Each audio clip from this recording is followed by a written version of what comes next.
Ustadz, minjam duit di bank lalu diberikan ke masjid, apakah pahala orang yang berinfak?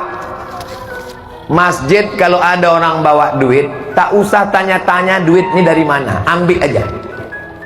Datang orang bawa duit satu koper, ini duitnya halal apa haram, ambil aja, tak usah tanya.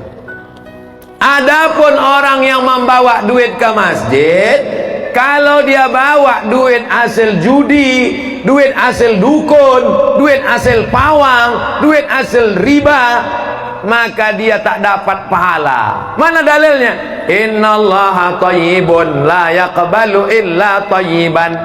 Allah tidak menerima perbuatan yang tidak baik. Wa anfiqu, berinfaklah, min thayyibat, yang baik-baik saja, yang tak baik tak diterima Allah Subhanahu wa taala. Kau sedang apa? Mencuci. Ibu sedang apa? Mencuci. Mencuci pakai apa? Pakai air najis. Bisa mencuci kain pakai najis?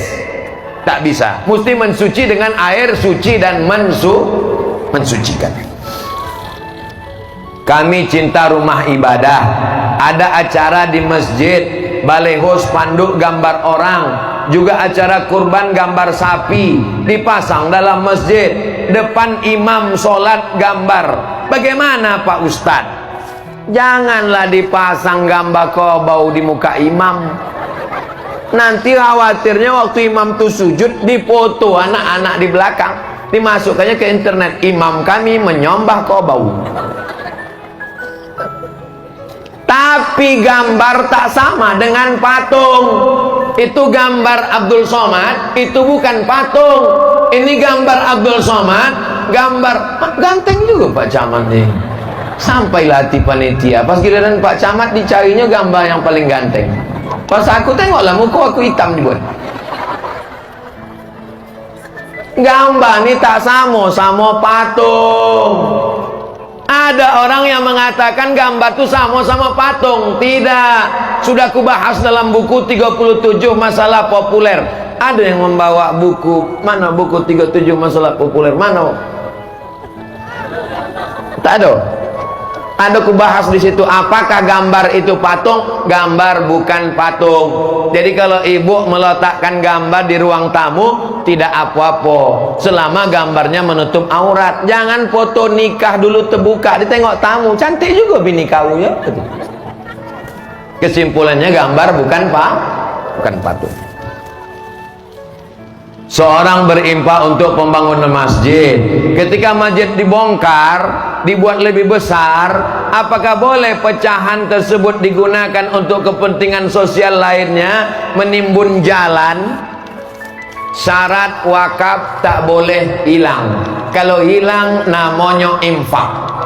Kalau tak hilang namanya wakaf. Kalau hilang namanya infak.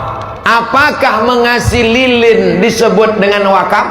Enggak, karena lilin waktu dibakar hilang.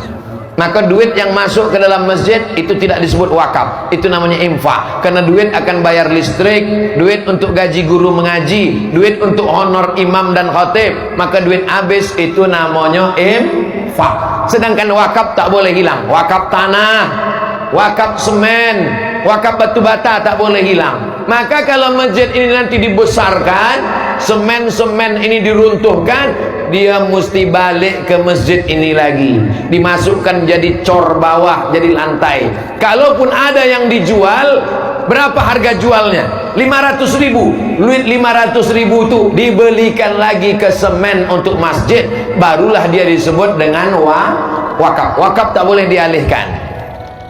Maka saya membuka rekening yayasan wakaf masjid. Duit wakaf masjid tak boleh buatkan ke kelas. Wakaf kelas, duit wakaf kelas tak boleh lari ke yang lain. Yang ketiga, rekeningnya infak, operasional, gaji guru, untuk anak yatim dan lain-lain. Tidak boleh untuk yang lain dilarikan, karena ini namanya wakaf. Hati-hati pengurus masjid, pengurus yatim, pengurus panti asuhan dan lain sebagainya. Jangan sampai niat baik kita rusak gara-gara tak paham fikih muamalat.